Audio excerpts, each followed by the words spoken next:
In today's video, you are about to unpack a lesser-known but fast-growing global security challenge: how North Korea is quietly attempting to infiltrate some of the world's biggest technology companies using remote work, fake identities, and overseas digital infrastructure. This story connects cybersecurity, global sanctions, remote employment trends, and international espionage, revealing why private companies are now on the front lines of geopolitical conflict.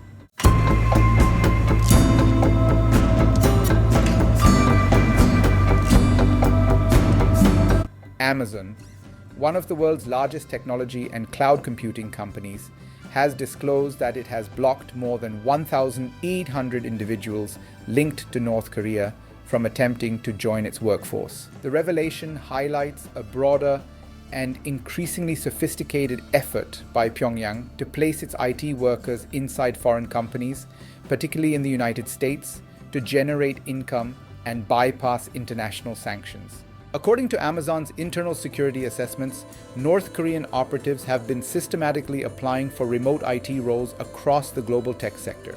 These roles often include software development, cloud engineering, cybersecurity support, and data-related positions. Jobs that allow full remote access to company systems without requiring physical presence. Over the past year alone, Amazon detected an increase of nearly 1/3 in applications believed to be linked to North Korean workers, signaling a sharp acceleration in these efforts. The strategy relies heavily on what investigators describe as laptop farms. These setups involve physical computers located inside the United States that are registered under legitimate American internet connections. However, the machines are remotely accessed and controlled by individuals operating from outside the country, often from North Korea itself or from intermediary locations such as China, Russia, or Southeast Asia. This method allows applicants to appear as if they are working domestically while actually operating overseas. Security teams at Amazon noticed recurring technical inconsistencies that raised red flags. These included phone numbers that did not follow correct regional formatting, academic records that could not be independently verified, and resumes that appeared professionally crafted but lacked traceable employment histories. When cross-referenced, many of these applicants showed overlapping digital fingerprints, suggesting coordinated activity rather than isolated job seekers. Amazon's leadership emphasized that this issue extends far beyond one company. The same tactics are believed to be used across the wider technology sector, including startups, defense contractors, cryptocurrency firms, and companies handling sensitive infrastructure.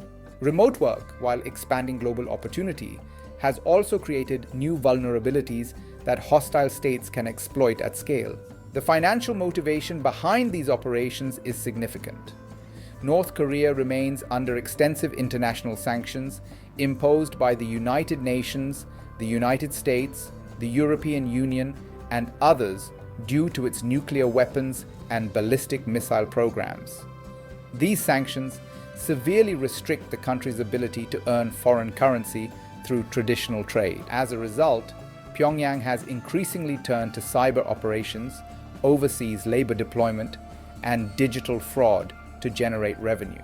In one notable US legal case, authorities uncovered a large-scale laptop farm operation based in Arizona. The individual running the operation helped North Korean IT workers gain remote employment at more than 300 American companies. Over several years, the scheme generated more than $17 million, which investigators said benefited both the operator and the North Korean state. The operator was eventually sentenced to more than 8 years in prison, underscoring how seriously US courts view such violations. Funds generated through these remote jobs are typically funneled back to North Korea using complex laundering methods.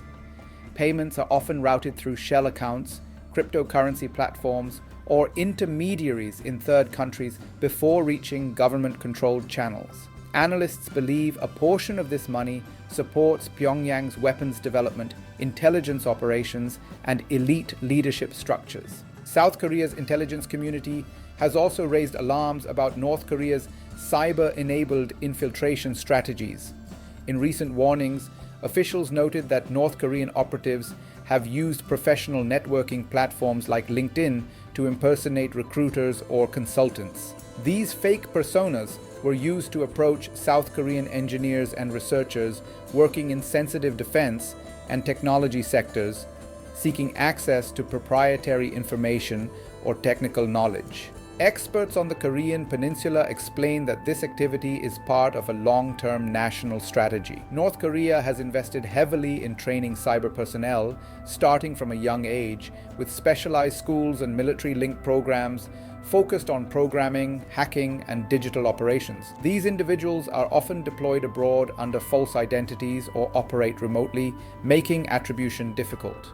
The scale of North Korea's cyber workforce is difficult to quantify, but estimates suggest several thousand trained operators are active worldwide.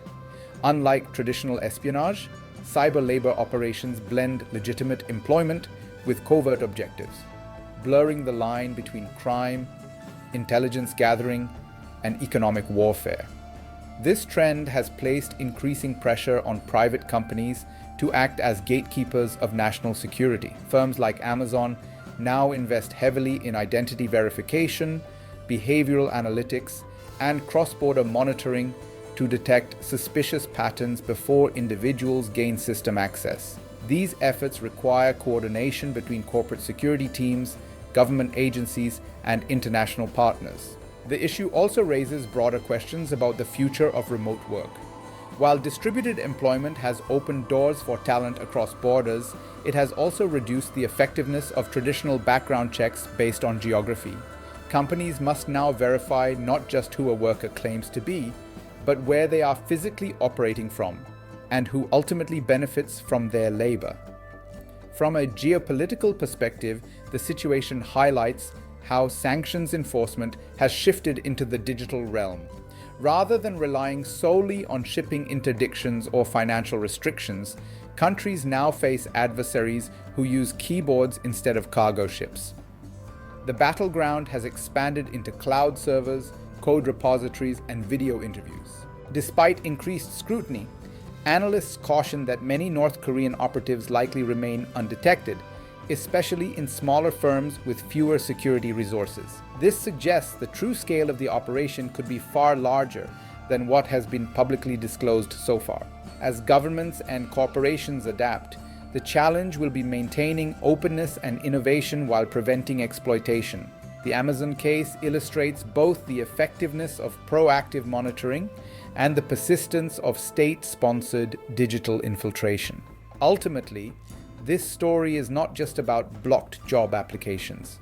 It reflects a changing global order where economic survival, technological competition, and national security increasingly intersect in virtual spaces.